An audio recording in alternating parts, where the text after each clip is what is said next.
আজকে সুইমিং এর মধ্যে অনেকক্ষণ গোসল করবো আর মজা করবো। ভাই তুই নোংরা কাপড় লয়ে সুইমিং পুলে নামিস না, ফাইন্ডা ময়লা হয়ে যাবো গা। আমি যদি আগে জানতাম তুই আর লগ করে কক্সবাজার নিয়ে আইবি, তাহলে আমি কক্সি গেলাম হইলে না। নিয়ে আইসস বেশ ভালো কথা, মাইনা নিলাম। জেনে যাস এনি লয়ে যাস, এইটাও মাইনা নিলাম। এখন কি নোংরা কাপড় লইয়া আমগো লগে সুইমিং পুলে নামবো? এটা আবার কেমন ধরনের কথা কস? ময়লা কাপড় চোপড় ফুরছে দেখে কি সুইমিং পুলে নামতে পারতো না? এত কিছু যেহেতু মাইনা নিছস, এটাও মাইনা নি। না অসম্ভব, হ্যাঁ এই পানির মধ্যে নামলে আমি জীবনে এই পানিতে নামতাম না। হ্যাঁ দেখলই তো আমার কিনা কিনা লাগে, আবার এক লগে গোসল করমু। বন্ধু আমার ভুল হয়েছে, তোমরা গোসল করো, আমি রুমে যাইগা। আসলে আমি এই জায়গার যোগ্য না। তুই হারো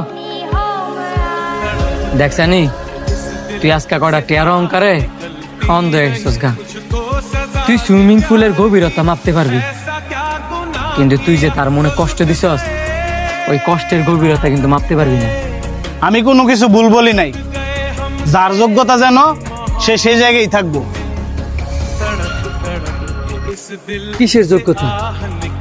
আজকে তোর বাবার কয়টা টে আছে, তাই তুই বড় লোক, কিন্তু অন্তরে টাকা না থাকলেও তার বিশাল বড় একটা মন আছে। ওই মন কেনার যোগ্যতা তখন 14 গোষ্ঠীর কারণে। তুই হয়তো বা ভুলে গেছিস গা, কয়েক বছর আগে যখন তুই বাইক অ্যাক্সিডেন্ট করছিলি, তোর বাপের এত টিয়া থাকলে কি হইব? এই টিয়া কিন্তু কোনো কাজেই লাগে নাই। এই অন্তর গভীর রাত্রে গিয়া তোর রক্ত দিয়েছে। এর কাপড় নোংরা হইতে পারে, এর শরীর নোংরা হইতে পারে, কিন্তু তোরে যে রক্ত দিছে, ওই রক্ত কিন্তু নোংরা না। শোন বন্ধু, লাইফে আজকে আছে তো কালকে নাই, কিন্তু স্বার্থ ছাড়া বন্ধু লাইফে অনেক দরকার। স্বার্থ ছাড়া বন্ধু যদি একবার জীবন থেকে হারায় যায়, কোটি কোটি টিয়া দিও হয়তি না।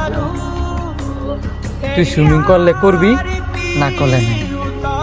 আমি অন্তরে ছাড়া সুইমিং করতাম না।